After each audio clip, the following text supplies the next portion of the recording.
Good morning everyone. मेरा नाम ममता माधव है और आज हम मानव में आर्तव चक्र के बारे में पढ़ेंगे। प्रजनन चक्र या अंडाशय चक्र।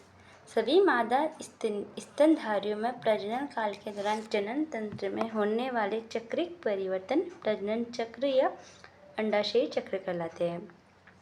दो प्रकार के होते हैं, मध्य चक्र, आर्तव चक्र, एस्ट्रस चक्र, मेनेस्ट्रल साइकिल। मध्य चक्र एस्ट्रस क्या होते हैं?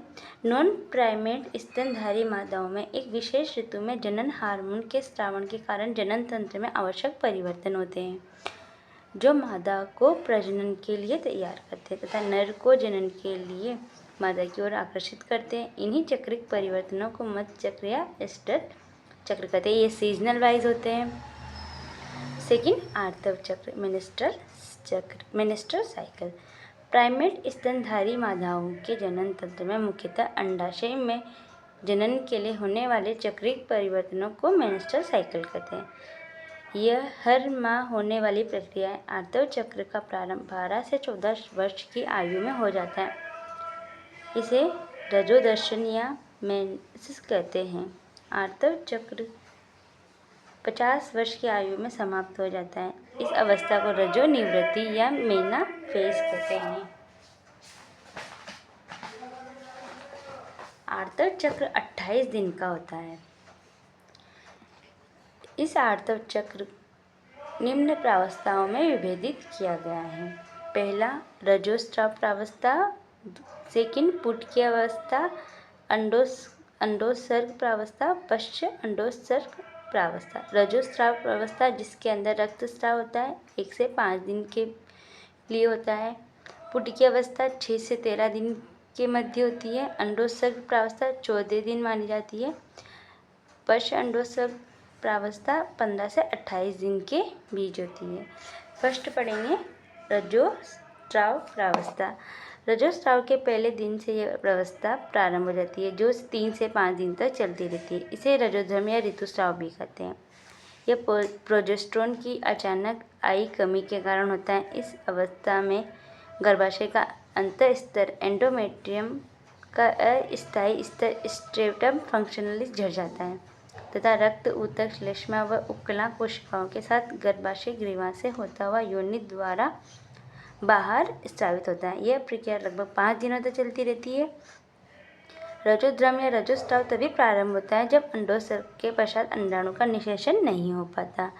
यदि अंडाणु निषेचित हो जाता है तो रजोस्राव की प्रक्रिया अस्थायी रूप से रुक जाती है। इस स्थिति को गर्भधारण कहते हैं। गर्भधारण का संकेत माना जाता है।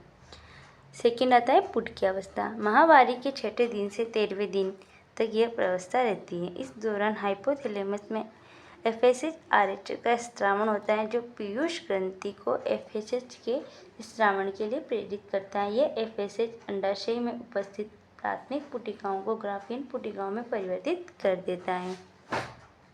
अब ग्राफियन पुटक की पुटिकाएं कोशिकाएं एस्ट्रोजन हार्मोन का स्रावण करती है, जो एंडोमेट्रियम को पुनः निर्मित करता है, अर्थात टूटी हुई रक्तवाहिनियां, ऊतक, श्लेष्मा झिल्ली आदि की मरम्मत करता है। इस अवस्था को एस्ट्रोजन हार्मोन का स्रावण सर्वाधिक होता है। अंडोत्सर्ग प्रावस्था। माहवारी के 14वें दिन अर्थात आर्तव चक्र के लगभग मध्य में LH FSH का स्रावण अचानक बढ़ जाता है। LH अपने उच्चतम स्तर पर पहुंच जाता है, जिसे LH सर्ज कहते हैं। फलस्वरूप LH के प्रभाव में ग्राफियन पुटक फट जाता है। इसमें उपस्थित द्वितीय oocyte अंडाणु मुक्त हो जाता है। यह क्रिया अंडोत्सर्ग कहलाती है। पश्च अंडोत्सर्ग प्रावस्था। इस अवस्था की अवधि 15वें दिन से 28वें दिन तक होती है। अंडोत्सर्ग के पश्चात LH का स्रावण ग्राफियन पुटिक के अवशेष को कार्पस ल्यूटियम में परिवर्तित कर देता है। कार्पस ल्यूटियम प्रोजेस्टेरोन के हार्मोन का स्रावण करती है, गर्भाशय के एंडोमेट्रियम को युग्मन के अंतरोपण के लिए तैयार करता है। परंतु यदि निषेचन नहीं होता है तो कार्पस ल्यूटियम द्वारा प्रोजेस्टेरोन का स्रावण बंद हो जाता है तथा कार्पस ल्यूटियम कार्पस एल्बिगेंस में परिवर्तित हो जाती है। फलस्वरूप अगला आर्तव चक्र पुनः प्रारंभ होता है।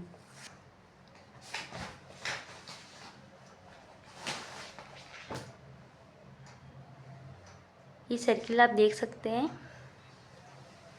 जिसमें रजोस्राव प्रावस्था बताइए 1 से 5 दिन के लिए।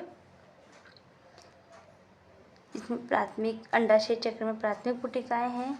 6 से 13 दिन पुटिकी अवस्था, अंडोत्सर्ग प्रावस्था 14 दिन, अंडोत्सर्ग प्रावस्था 15 से 28 दिन। ये रजोस्राव जो ये परत बनी हुई है स्ट्रेप्टर फंक्शनलिस, ये झड़ती हुई बताई गई है। Thank you.